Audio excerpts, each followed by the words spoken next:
Assalamualaikum warahmatullahi wabarakatuh. Alhamdulillahi rabbil alamin. Wassalatu wassalamu ala rasulil amin wa ala alihi wa sahbihi ajma'in. Rabbi shrah li sadri wa yassir li amri wahlul 'uqdatam min lisani yafqahu qawli. Allahumma inna na'udzubika min zawali ni'matik wa tahawuli afiatik wa fujaati niqmatik wa jami'i sakhatik. Allahumma inna na'udzubika min jahdil bala wa darqi syaqa wa su'il qada wa syamatatil a'da wa na'udzubika minal barasi wal jununi wal judham wa min sayyi'il asqam. Yang saya hormati dan kasihi Tuan Haji Sufyan, ahli-ahli jawatan kuasa Masjid Al-Mu'minun, ahli-ahli qaryah, tuan-tuan, puan-puan yang saya hormati dan kasihi sekalian. Pertama sekali, saya secara peribadi ucapkan berbanyak terima kasih kerana dijemput pada malam ini untuk mengisi kesempatan antara salat maghrib dan isyak, di samping kita semua berniat i'tikaf bagi sama-sama melihat satu tajuk yang saya berikan sewaktu ditanya oleh Tuan Haji Sufyan, apakah kira-kira tajuk yang sesuai untuk disampaikan. Maka saya pun kira-kira tajuknya yang mudah dan mungkin dapat dimanfaatkan oleh kita bersama, dengan saya katakan tajuknya adalah dirasah dan ibrah dari ayat Al-Quranul Karim. Tajuk dirasah dan ibrah ini adalah satu tajuk yang saya fikir mudah dan manfaat untuk diteliti oleh kita semua. Dirasah dalam bahasa Arab dan dalam bahasa Melayu kita mungkin sudah biasa, iaitulah pelajaran. Dirasah itu saya beri terjemahan mudahnya adalah pelajaran. Ibrah maknanya pula adalah pengajaran. Kadang-kadang orang Melayu kita menyebut i'tibar. I'tibar itu adalah pengajaran daripada bahasa Arab. Dirasah pun biasa orang kita sebut seperti madrasah, daripada perkataan dirasah, madrasah, sekolah, tempat orang belajar. Jadi dirasah dan ibrah bermaksud pelajaran dan pengajaran dari ayat-ayat Al-Quranul Karim. Biasa juga orang menyebut ibrah ini adalah takwilan. Kalau kita pergi dengan lebih spesifik perbezaan di antara tafsir dan takwil, dirasah itu adalah tafsir, adalah tafsiran, dan ibrah itu adalah takwil, takwilan daripada ayat. Katakan sebagai contoh, bila kita baca ayat Bismillahirrahmanirrahim, idza jaa nasrullahi wal fath wa ra'aitan nasa yadkhuluna fi dinillahi afwaja. Sewaktu ayat ini diturunkan, ayat itu difahami oleh para sahabat bahawa Allah Subhanahu wa taala membuat deklarasi Islam telah menang dan telah sempurna agama ini. Tugas Nabi sallallahu alaihi wasallam telah pun tercapai, misinya telah pun tercapai. Dan bergembira para sahabat kerana mereka memahami ayat itu secara tafsiran. Tafsiran tu maknanya kita memberi makna ayat itu kepada seseorang, kita memberi faham apa yang ada pada ayat itu. Tetapi Sayyidina Abbas ataupun Ibnu Abbas sedih, menangis bila diturunkan ayat tersebut. Para sahabat bertanya kepada beliau, kenapa kamu menangis sedangkan orang lain semuanya gembira? Maka Ibnu Abbas menyatakan ayat ini memberitahu bahawa Nabi sallallahu alaihi wasallam akan wafat, akan berpisah dengan kita. Bagaimana kamu boleh katakan begitu? Kerana apabila telah sempurnalah misi baginda sallallahu alaihi wasallam, tibalah masanya dia akan dipanggil oleh Allah Subhanahu wa taala. Maka kemudian barulah para sahabat bersedih. Jadi apa yang diberitahu oleh Ibnu Abbas itu dianggap sebagai takwil. Dia tidak memberi makna direct to the point, tetapi dia memberi makna di sebalik ataupun implied meaning. Kalau kita baca ayat qad aflahal mu'minun, telah berjaya orang-orang yang beriman. Di masjid inilah qad aflahal mu'minun, Masjid al-mu'minun, semuanya orang-orang di masjid ini berjaya. Qad aflahal mu'minun, telah berjaya orang-orang beriman. Kita memberi makna kepada perkataan bahasa Arab ataupun ayat Al-Quran itu sebagaimana maknanya dalam bahasa Arab ke dalam bahasa kita, dan orang pun faham, itu maknanya tafsir. Tetapi apabila kita memberi makna sebalik, katakanlah apabila Tuhan menyebut qad aflahal mu'minun, telah berjaya orang mukmin, implied meaningnya adalah maka sesungguhnya gagallah orang-orang kafir, gagallah orang-orang yang tidak beriman, maka kecewalah orang-orang tidak beriman. Walaupun maknanya betul, makna betul, kerana gejaya orang mukmin, gagal orang yang opposite-nya, maknanya sama. Tetapi dalam pengertian disiplin ilmu tafsir, bila makna yang kedua itu adalah disebut sebagai takwil. Itulah secara mudahnya muqaddimah kepada perbincangan kita, supaya kita boleh faham kedudukan apa yang kita biasa dengar. Kita baca kitab, orang sebut tafsir dan orang sebut takwil. Kedua-duanya ini diguna pakai kadang-kadang dalam pengertian yang sama. Maksudnya tafsir pun orang pakai, takwil pun orang pakai dengan mafhum yang hampir sama. Kalau kita tengok kebanyakan ulama, mereka menyebutnya dengan tafsir Al-Quranul Azim, misalnya yang ditulis oleh Imam Ibn Kathir. Banyaklah yang lain-lainnya disebut sebagai tafsir Ibn Atiyah, tafsir berbagai-bagai.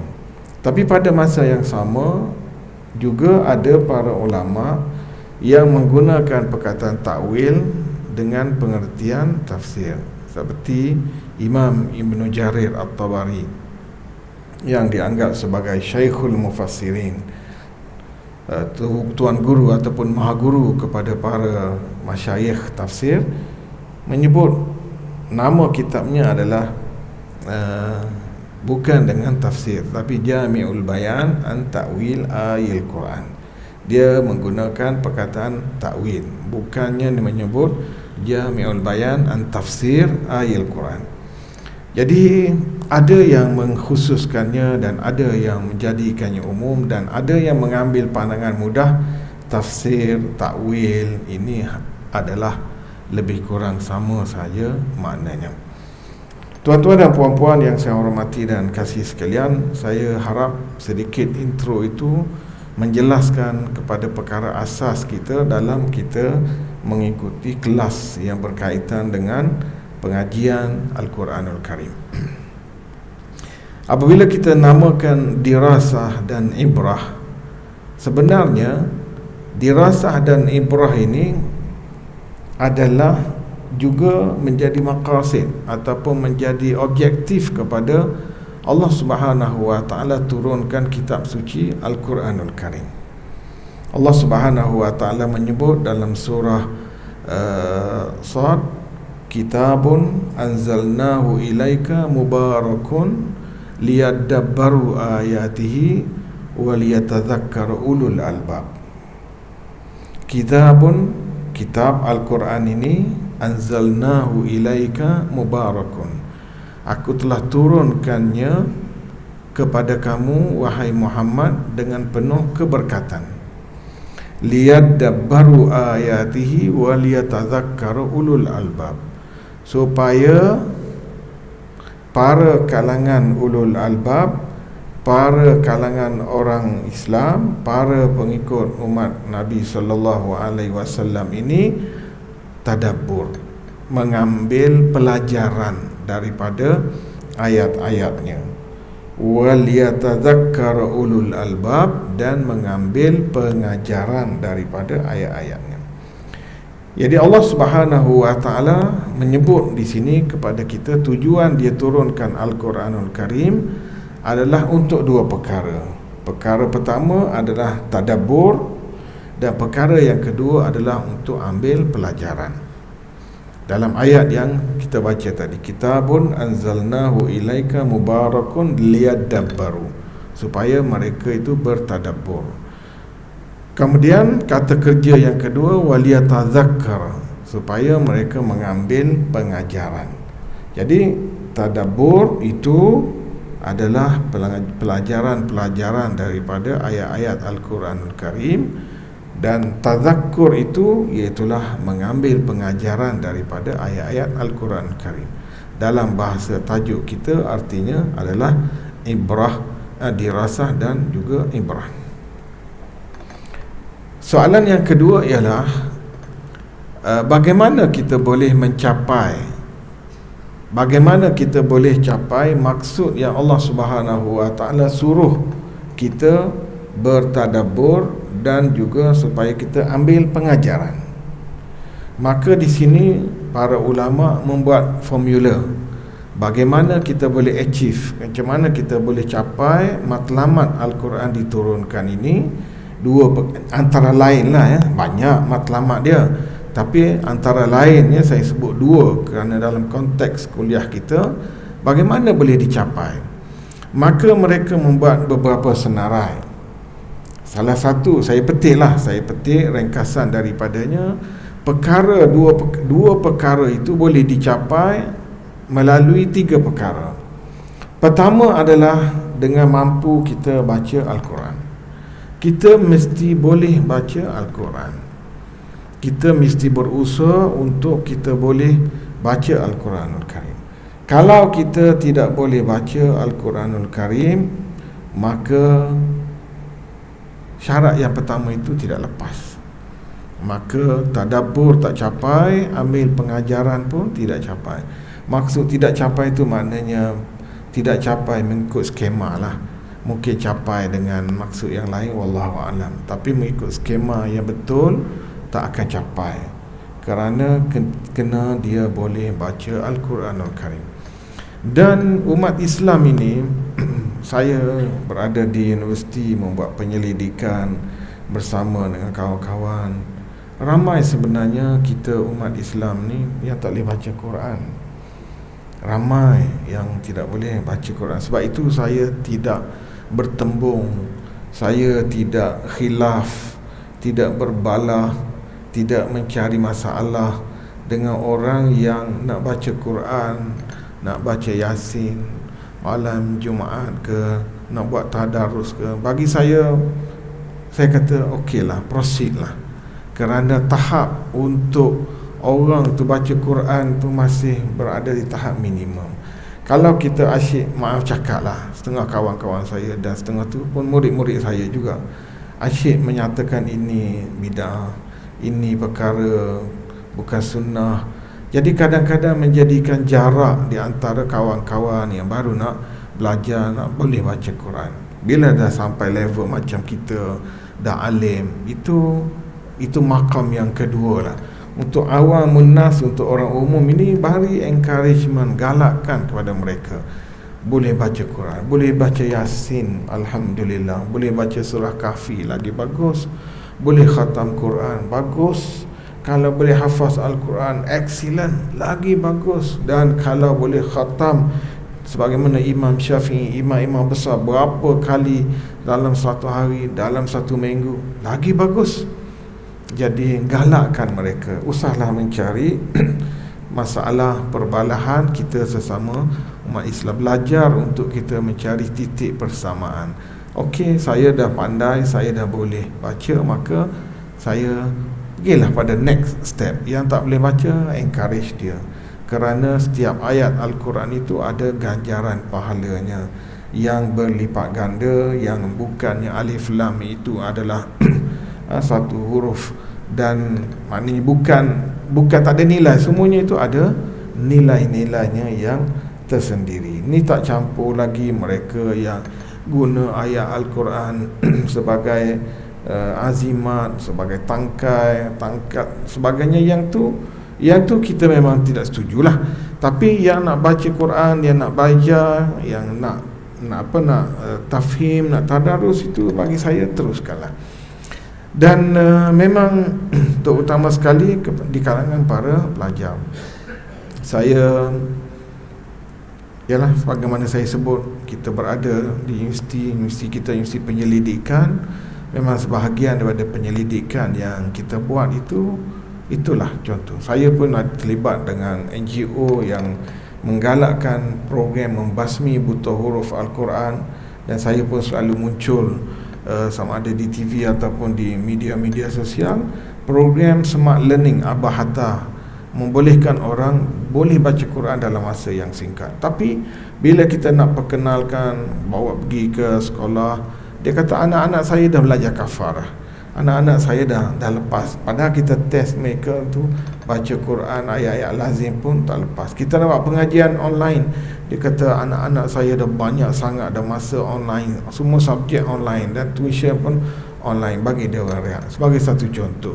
Dan untuk ke masjid, ke pengajian-pengajian khusus yang lain mungkin lagi berkurangan, tambah-tambah kalau dikenakan bayaran. Jadi mampu baca Quran itu syarat yang pertama. InsyaAllah kalau dia boleh baca Quran, maka pergi kepada syarat yang kedua, iaitulah dia boleh memahami bahasa Al-Quran.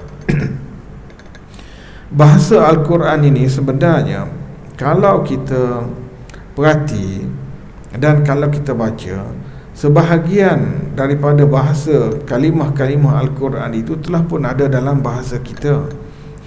Dan seorang kawan saya di Indonesia memperkenalkan program mengaji Al-Quran, memahami maknanya, tahfimul makna. Program dia program sekejap makna, memahami makna Al-Quran. Orang tu buka mushaf, dia bagikan mushaf yang dia buat itu dengan color. Ada warna hitam, ada warna merah, ada warna biru, ada warna hijau. Warna-warna itu mewakili realiti. Contohnya yang warna merah. Warna merah adalah warna yang memang telah pun diguna pakai dalam bahasa kita. At-Taubah, warna merah. Tak payah sebut dia, tak payah tengok mana. Taubah tu tahu dah. Ar-Rahman, warna merah. Ar-Rahim, warna merah. Kerana kita dah familiar sangat. Jadi warna-warna yang kurang itu untuk perkataan tertentu, misalnya diwarnakan warna hitam. Perkataan yang jarang, perkataan yang jarang ini, yang tu saja yang dia suruh ingat, dia suruh hafal. Dia buat dictionary perkataan yang warna hitam ni kena hafal. Jadi bila saya tengok buku untuk dihafal perkataan yang warna hitam tu taklah setebal mana. Orang boleh hafal buku undang-undang perlembagaan, orang boleh hafal macam-macam bahan, skrip, drama dan sebagainya. Yang ini buku nipis, perkataan itu saja yang kena hafal. Bila saya tengok dia uji pelajar dia, beri mushaf Al-Quran, tulis makna di bawah dia tu, pelajar dia boleh tulis makna perkataan Al-Quran dalam 30 jam ataupun 35 jam belajar. Jadi kita mesti boleh faham bahasa Al-Quran itu, barulah kita capai apa dua yang saya sebut tadi, iaitulah dirasah dan ibrah itu tadi. Dan yang ketiga adalah memiliki ilmu alat yang lain. Ilmu alat yang lain ini menjadi tools, menjadi pekakas, menjadi penggenap kepada kelengkapan kefahaman kita. Antara ilmu alat yang lain itu seperti ilmu sirah, ilmu sejarah, ilmu tarikh, ilmu syariah, ilmu usul, ilmu akidah, ilmu usuluddin, dan beberapa ilmu lainlah, termasuk grammar, bahasa Arab, tata bahasa Arab, ilmu hadis dan sebab nuzul. Tapi yang nombor satu dengan yang nombor dua tadi adalah merupakan syarat utama.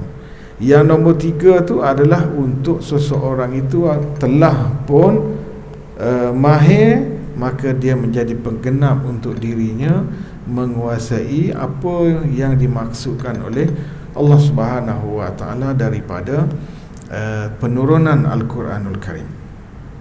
Tuan-tuan dan puan-puan yang saya hormati dan kasih sekalian, itu perkara yang kedua. Saya dah sebut yang pertamanya adalah perbezaan di antara dirasah dan ibrah, termasuk tadabbur, termasuk takwil. Yang kedua, saya sebut bahawa Tuhan turunkan Al-Quran ini adalah untuk kita achieve. Salah satu daripada tujuan penurunannya adalah untuk achieve dua perkara itu. Itulah yang disebut sebagai tadabbur dan juga mengambil pengajaran. Tak boleh achieve yang tu kecuali dengan mencukupi syarat basicnya adalah tiga perkara. Dan malam ini saya sebenarnya saya malam ini nak sebutlah satu contoh daripada ibrah dan juga dirasah daripada ayat yang ingin kita bicarakan. Ada soalan ke? Di tengah-tengah ni memang ada soalan ataupun saya terus saja? Ini first time datang Masjid Mu'minun. Boleh terus ya? Terus. Boleh ha? Ya. Ya.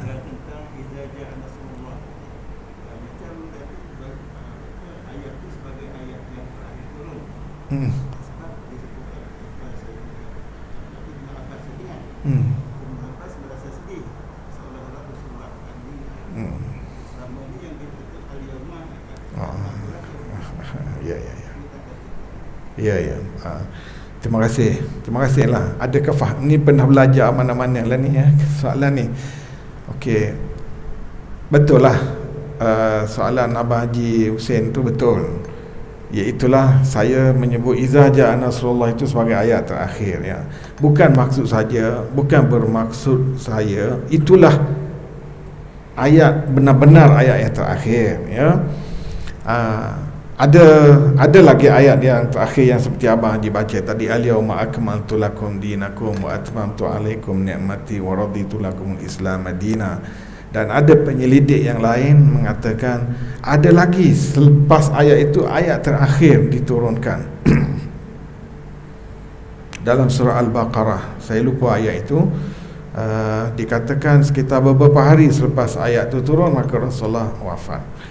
Tapi dalam kategori ayat-ayat terakhir diturunkan di Madinah sebagai signal bahawa Nabi SAW akan wafat.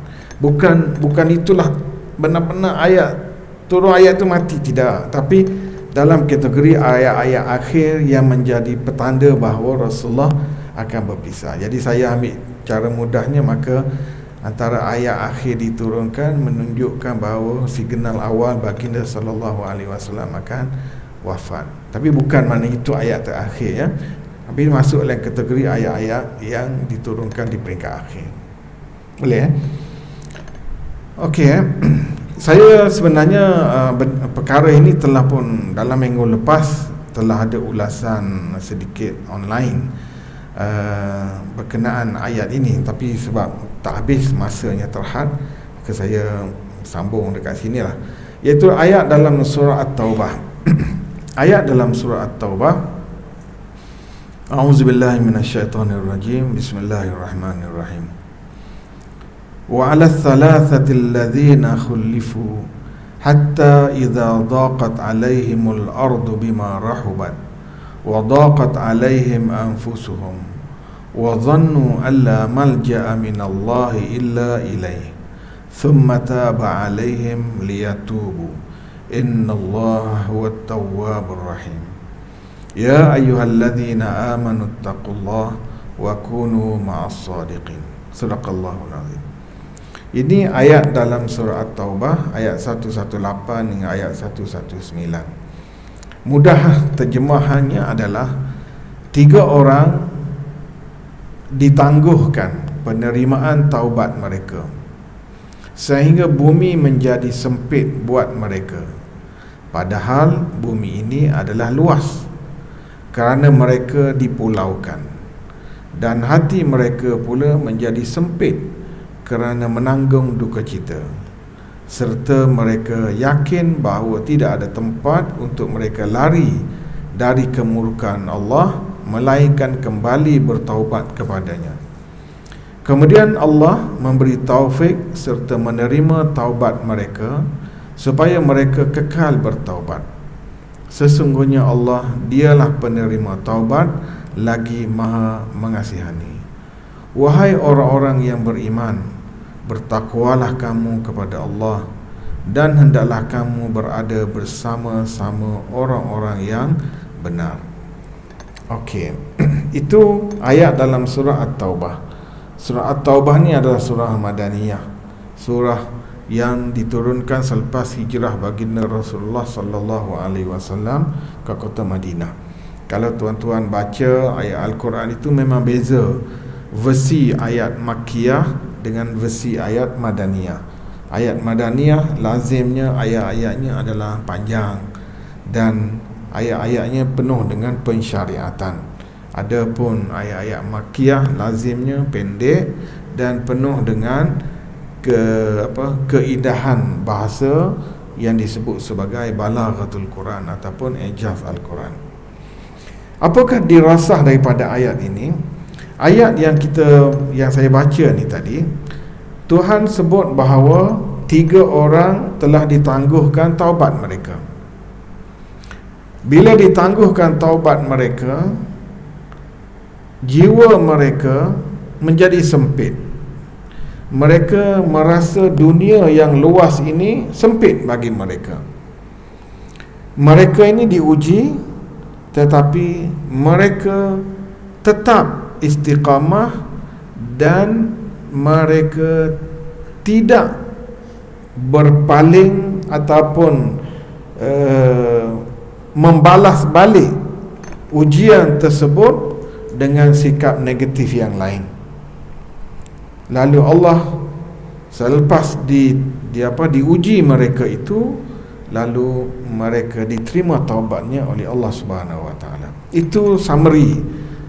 Dan summary itu kita tak boleh faham konten ayat ini kecuali ada yang ketiga yang saya sebut tadi, tools, iaitulah tarikh. Ayat Al-Quran ini ada tarikh, dia, ada tarikh turun dia, ada sejarah. Setiap ayat Al-Quran, kalau ini saya sebenarnya nak baca buku ni malam ni, tapi terpasangan. Ini buku ni Asbabun Nuzul. Asbabun Nuzul ni buku yang menceritakan tarikh, dan ayat ini ada ulasannya dalam ni. Tapi masa tak mengizinkan saya bawa ni standby. Kalau ada tuan-tuan tanya yang saya tak jawab, saya kena rujuk pada kitab ni lah. Jadi ayat itu 3 orang di pulau, kemudian taubat mereka ditangguh. Mereka diuji, tapi mereka tidak tergelincir, sehinggalah mereka akhirnya diterima taubatnya oleh Allah. Tak boleh nak faham ayat itu, dan itu memerlukan kepada tafsiran. Inilah yang kita katakan perlu pada dirasah, menyampaikan makna sebiji harfan biharfin. Itulah makna harfan biharfin. Jadi sebab itu ada ulama kata sekadar memberi makna itu bukan tafsiran. Tafsiran adalah memberi makna baki kepada ayat itu. Jadi bila tengok kepada tools yang saya kata yang ketiga tu tadi, ilmu tarikh, ilmu hadis, ilmu sebab nuzul, maka wa ala thalathati itu, tiga orang yang ditangguh itu, kata Qatadah, adalah nama mereka Ka'ab bin Malik, Hilal bin Umayyah, Murarah bin Ar-Rabi'. Tiga orang ni Ka'ab bin Malik, Hilal bin Umayyah dan Murarah bin Ar-Rabi'. Jadi kita pun faham wa ala thalathati, tiga orang yang ditangguh taubat itu orang ni rupanya. Dan perlu kepada tools itu untuk mengetahui siapa Ka'ab bin Malik ini, siapa Hilal bin Umayyah, siapa Murarah bin Ar-Rabi'. Dan inilah yang memanjangkan dirasah kita.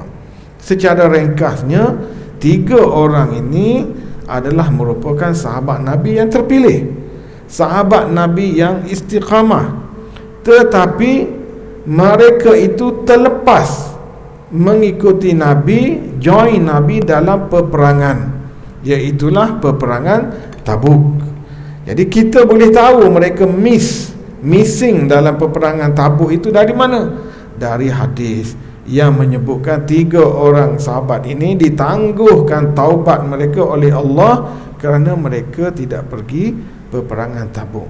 Sebab itulah kita kata kita tak boleh tolak hadis.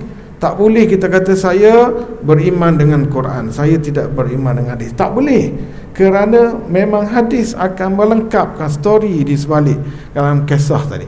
Kalau dengan baca terjemahan yang saya baca tadi, tuan-tuan tak akan dapat makna.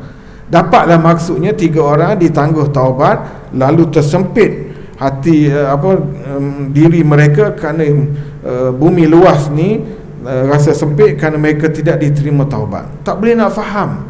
Tapi bila ada tarikh, bila ada tools itu tadi, membekalkan kepada kita, rupanya tiga orang yang diuji, ditangguh taubat itu adalah tiga orang ini, Ka'ab bin Malik, Hilal bin Umayyah dan Murarah bin Ar-Rabi' ataupun Murarah bin Rabi'ah. Bagaimana kisahnya? Kisahnya Nabi SAW. Dah insya nak azan dulu kan? Okey.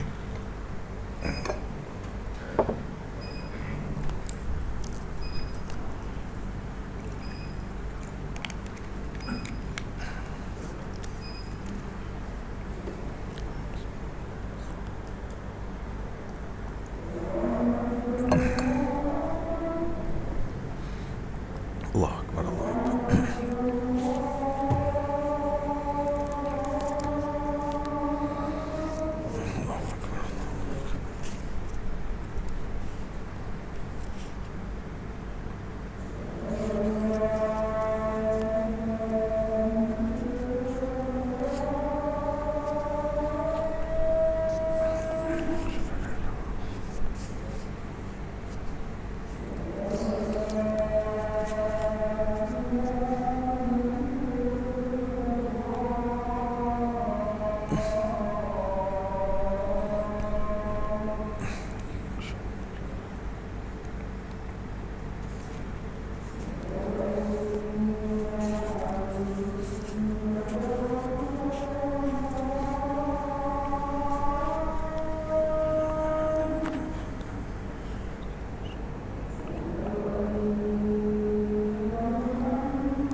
haula wala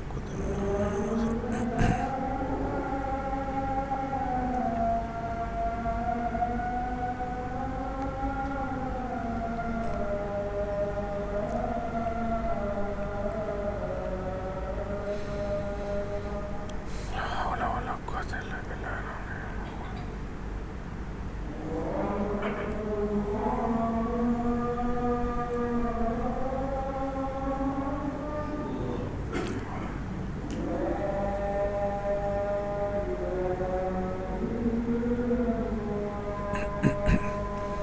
La ilaha illallah Allahumma rabbana sayyidina Muhammad.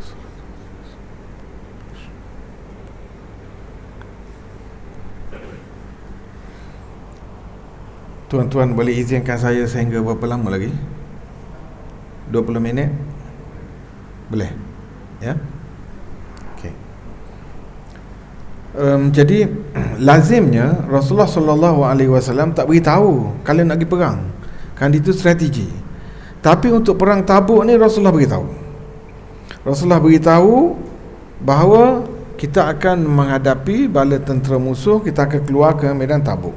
Maka semua orang perlu buat persiapan. 3 orang sahabat ini mereka buat persiapan. Dan bila masa hari bertolak, mereka lengah, mereka delay. Ka'ab bin Malik kata, aku tahun ni bisnes untung, dapat beli kuda yang pantas, boleh kejar. Kebetulan pula musim perang Tabuk tu musim bunga, musim buah, hasil tamarnya menjadi. Jadi kita selesaikan dengan broker-broker, dengan manager-manager buah ni, dengan e-commerce ni dulu, selesaikan semua ni. Lepas tu pergilah, pasal kenderaan dia laju, boleh pecut pergi. Teralik. Jadi terdelay sehingga Rasulullah sampai ke medan Tabuk. Rasulullah tanya, mana 3 orang ni?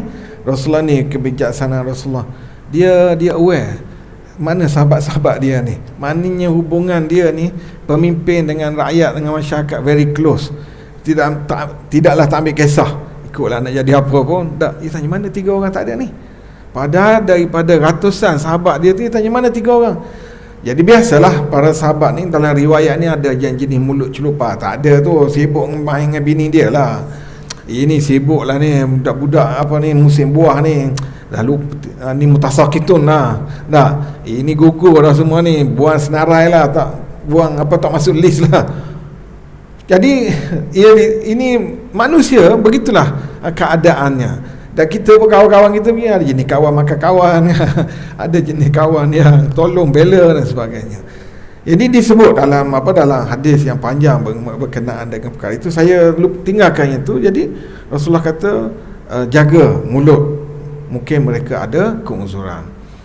Jadi sahabat ni, 3 orang sahabat ni tahu-tahu Rasulullah telah berangkat balik. Bila Rasulullah berangkat balik, saya ringkas cerita lah pasal masa 20 minit kan. Bila dia berangkat balik, biasalah Rasulullah sebelum dia balik rumah, dia pergi ke masjid.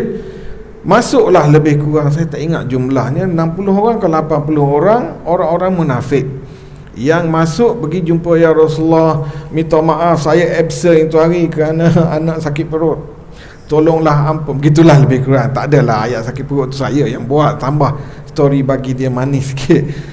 Tapi semuanya beri alasan macam-macam. Ya Rasulullah, tolonglah doa. Rasulullah kata okey. Seorang. Sampailah kepada 3 orang sahabat tu. Salah yang mencerita-cerita ni panjang adalah Ka'ab bin Malik. Jadi Ka'ab cerita, sampailah giliran aku masuk. Rasulullah tanya, apa hal kamu Ka'ab, tak pergi perang Tabuk? Dia kata, ya Rasulullah, kalau aku kelentong macam set-set kelentong tu tadi, aku percaya kamu akan maafkan aku. Tapi aku tahu Tuhan akan cerita juga kepada kamu, aku ni kelentong. Maka lepaslah hari ni, esok belum tentu lepas. Aku tahu kalau aku cakap benar, kamu mesti marah kepada aku. Dan aku hari ini tidak ada pilihan melainkan aku mesti cakap jujur. Tak ada sebab Rasulullah untuk aku tidak pergi. Okay, Rasulullah kata, kalau macam tu, aku serahlah kepada Allah, hukuman apa nak dikenakan kepada kamu. Kerana yang tak join perang ni dosa besar. Maka keluarlah kamu sehingga Tuhan turunkan hukuman ke atas kamu. Bermulalah episod yang ayat ni sebut sempit permukaan bumi ni. Kenapa? Kerana Rasulullah kata mulai hari ini jangan siapa jawab salam orang ni. Kita pergi pasar, sekarang orang buat gini pun kita rasa tak selesa. Nak juga salam, nak juga bercakap. Jadi kata Ka'ab, aku beri salam, aku perhati semua orang bibir tak bergerak. Assalamualaikum, Assalamualaikum, tak ada siapa yang menyahut salam aku. Aku pergi ke rumah BFF dia lah, Abu Qatadah. Beri salam tak buka pintu, beri salam tak buka pintu. Aku panjat pagar dia, tengok dia dekat dalam. Assalamualaikum dia beri. Tak bergerak dia. Aku tengok bibir dia kok bergerak jawab salam aku. Tak jawab. Ini sahabat apabila perintah Rasulullah sami'na wa ata'na. Tak ada delay Rasulullah. Ya ke Rasulullah sebut? Tangguhlah dulu. Tak ada. Solid mereka itu bila Rasulullah kata jangan sesiapa menjawab salamnya. Kan itu arahan. Nak uji orang yang telah melakukan kesilapan yang besar ini tadi. Sehingga katanya Ka'ab, Abu Qatadah, engkau tahu tak, aku pun sayang kepada Rasulullah sama seperti kamu. Kenapa kamu tak jawab salamku? Dia tak layan aku sepatah pun. Dan aku keluar sedih. 30 hari diboikot oleh para sahabat. Jadi bumi ni betul-betul himpit, mereka sempit. Kita kalau orang tak nak berkawan memang sempitlah hidup ni. Kawan ramai, duit ada, terasa luas dunia ni. Tapi cuba tak ada siapa, semua orang pergi pejabat boikot kita, pergi masjid orang boikot kita, tak ada siapa nak cakap dengan kita. Pergi pasar, jangan siapa berurusan muamalah dengan dia. Pergi pasar pun orang tak layan dia. Nak tahu muka mana?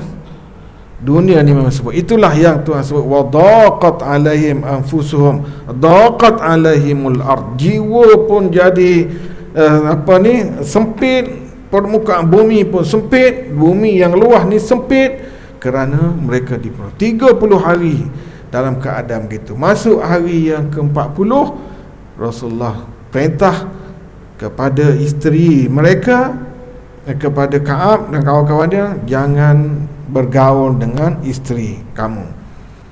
Jadi Ka'ab pergi tanya, ya Rasulullah, apakah aku kena ceraikan? Rasulullah, tidak, cuma dentas je lah. Begitu. Saya tambah kat orang putih tu. Jadi jangan usik, jangan bergaul lah maksudnya. Hilal bin Umayyah ni dia dah tua, nak kena makan ubat selalu, nak kena isteri bantu apa semua, ada masalah blood pressure lah, macam-macam lah. Maka dia beritahu, ya Rasulullah, Hilal hantar isteri dia jumpa Rasulullah, ya Rasulullah, Hilal ni adalah orang berpenyakit begini, kalau tak take care dia, tak jadi misi kat dia, mungkin lagi mudarat kat dia. Rasulullah kata, okey, aku izinkan kamu, cuma jangan lebih-lebih. Begitu. Begitulah hari yang ke-40. 40 hari ni kira agak, yalah, lama jugalah ya. Kita tempoh PKP pun tahan juga ya. Peringkat mula-mula terasa beban.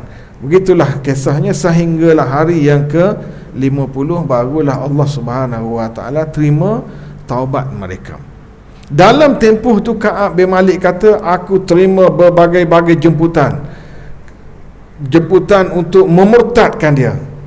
Terima surat daripada beberapa orang penguasa dan maharaja menyatakan, kamu sedang diboikot oleh sahabat kamu Muhammad, ayuh datang ke negeri kami akan sediakan pemaidani merah untuk kamu dan kamu enjoy berada di negeri kamu. Jadi Ka'ab kata, aku terima surat itu, aku koyak, kerana ini adalah merupakan fitnah yang akan mengheret aku kepada kekufuran yang lebih dahsyat.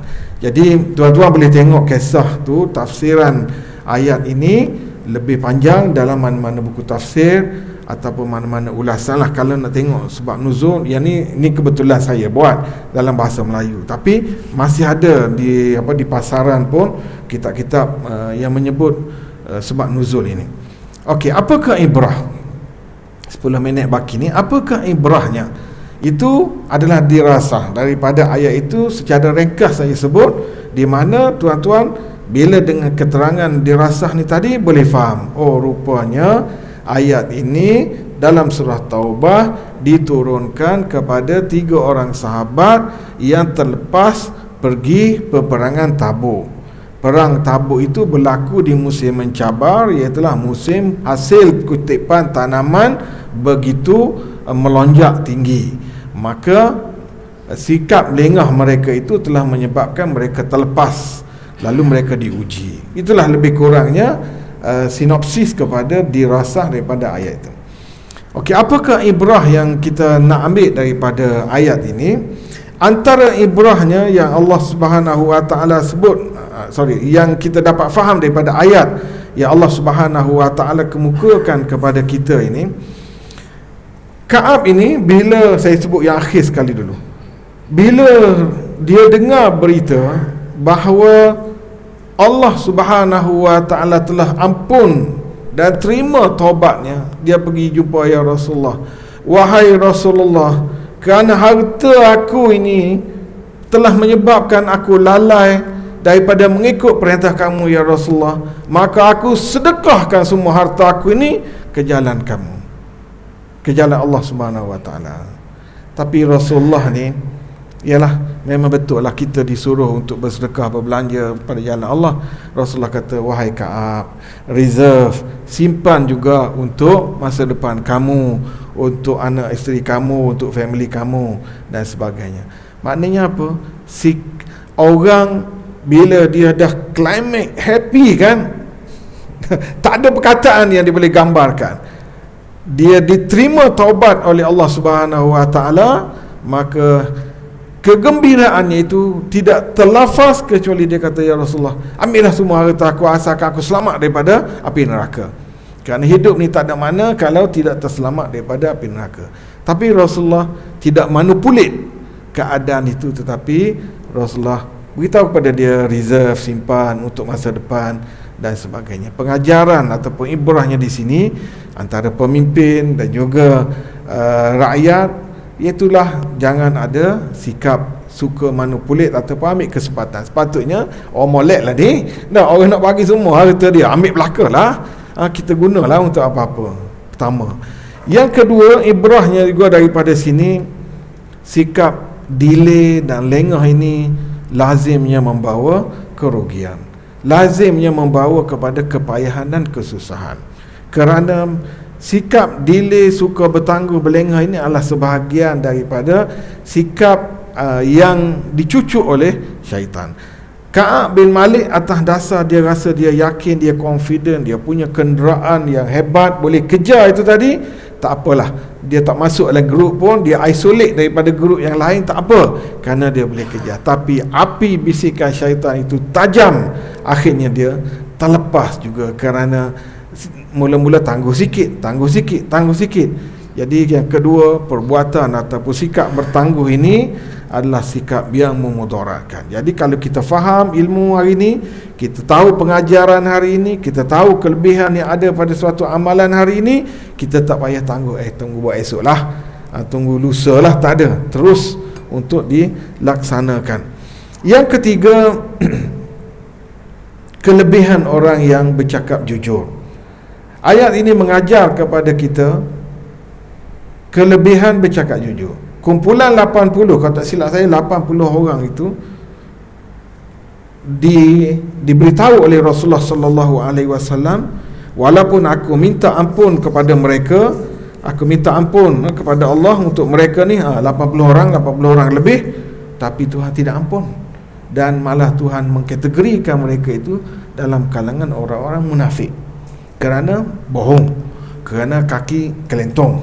Tapi 3 orang sahabat ini yang la malja'a illa ilaih, ayat tersebut, tidak ada terlintas pada fikirannya untuk melencong ke arah lain kecuali kembali kepada Allah. Dah buat silap, maka tidak ada pilihan kecuali kembali kepada Allah. Saya pernah berkawan dengan orang-orang yang kira baru nak sedar lah. Dia kata, Prof, saya ni daripada A-level lagi ngaji kat mereka, tak pernah semayang, balik-balik PhD berapa tahun baru saya nak semayang. Agak-agak Tuhan terima tak taubat saya? Kalau saya jenis bengong something, Tuhan nak terima apa taubat? Lama benar dah tak semayang. La malja'a illa ilaih. Kita bagi harapan kepada dia, taubatlah, qadalah hak mana yang boleh buat, mana boleh buat. Tapi lepas pada ni ingat, jangan lagi buat perkara yang seumpama itu. Kita bagi harapan kepada dia, kerana bukan kerja kita yang nak beritahu diterima taubat apa ataupun tidak. Rasulullah pun bukan kerja Rasulullah beritahu terima atau tidak taubatnya. Kamu tunggulah Allah Subhanahu Wa Taala turunkan pengampunan. Dan bila betul-betul ikhlas, bila betul-betul jujur, maka Allah Subhanahu Wa Taala sebut wakunu ma'as sadiqin. Dan inilah sifat orang beriman. Di hujung ayat itu Tuhan sebut ya ayyuhallazina amanu ittaqullah wa kunu ma'as sadiqin. Kita kena jujur, kita tak boleh kelentong, tak boleh tambah-tambah dalam urusan sesama kaum muslimin. Yang keempat, pengajaran ataupun ibrah daripada ayat yang kita bicarakan ini, iaitulah betapa iman para sahabat itu adalah terlalu amat tinggi. Saya rasa kalau kita duduk zaman itu, saya tak boleh nak buat. Tak boleh nak buat. Bila Rasulullah kata jangan siapa bercakap dengan dia, rasa taklah. Nak juga WhatsApp, nak juga mesej, nak juga nak tanya khabar. Sahabat solid, jangan jawab salam, tak bergerak bibir tu. Dalam hati tak tahulah. Makna sampai gitu sekali. Di kedai tak ada, di pasar tak ada siapa nak bermuamalah dengan dia. Dan isteri pun bila Rasulullah berkata no, maka pergi tanya Rasulullah, apakah perlu aku minta cerai daripadanya? Kerana halangan itu bila ada disuruh jangan bergaul, artinya ini mungkin antara bukan Islam dengan Islam. Setianya para sahabat terhadap perintah Allah dan Rasul. Sebab itulah disebut ati'ullah wa ati'ur Rasul. Kena taat kepada Allah dan taat kepada Rasul. Para sahabat ni taat kepada Rasul itu taat yang tidak berbelah bagi. Dan sebab itulah bila kita baca sirah bagaimana iman Sayyidina Abu Bakar itu banding dengan iman-iman orang lain, sebandingnya macam kulit bawang je iman kita semua ni, banding dengan ketebalan dan kekuatan iman para sahabat itu. Sebab itulah para orientalis, orang-orang jahat yang menolak hadis ini, mereka cuba pertikaikan supaya kedudukan para sahabat ini disamakan seperti mana orang-orang lain yang buat maksiat, yang buat munkar dan sebagainya. Yang akhirnya kita umat Islam, kalau kita percaya dan berpegang dengan prinsip mereka, maka kita juga akan rugi. Itulah saya kira dalam 4 pengajaran daripada kesempatan yang ada ini dan juga dirasah daripada ayat ini yang mengisi perbincangan kita malam ni. Siapa yang nak lebih lanjut boleh rujuk kepada mana-mana buku ulasan tafsir. Dan sekarang ni pun PTS ada terbit tafsir Hamka versi Malaysiana yang telah disesuaikan dengan bahasa Malaysia. Baru ni bulan Ramadan mereka offer dengan harga yang kira murah lah, dalam 30 juzuk kajian itu dalam harga kalau tak silap saya 500 ataupun dalam RM600.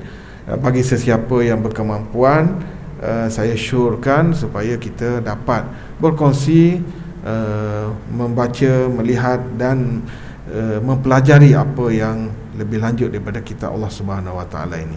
Sekadar itulah yang saya dapat ambil kesempatan sekitar 50 minit ataupun 1 jam. Mudah-mudahan ia menjadi titik permulaan untuk kita minat, faham terhadap ayat-ayat Al-Quran Karim. Kalau ada kesempatan yang lain, insya-Allah saya boleh datang lagi untuk melihat ayat-ayat yang lain yang seterusnya dalam konteks dirasah dan ibrah ini, insya-Allah. Jadi kalau ada siapa nak muka 1-2 soalan sebelum kita berpisah, saya buka.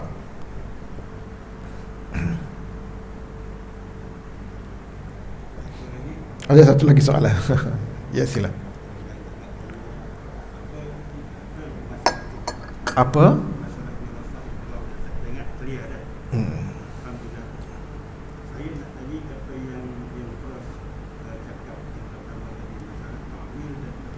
Ya, ya.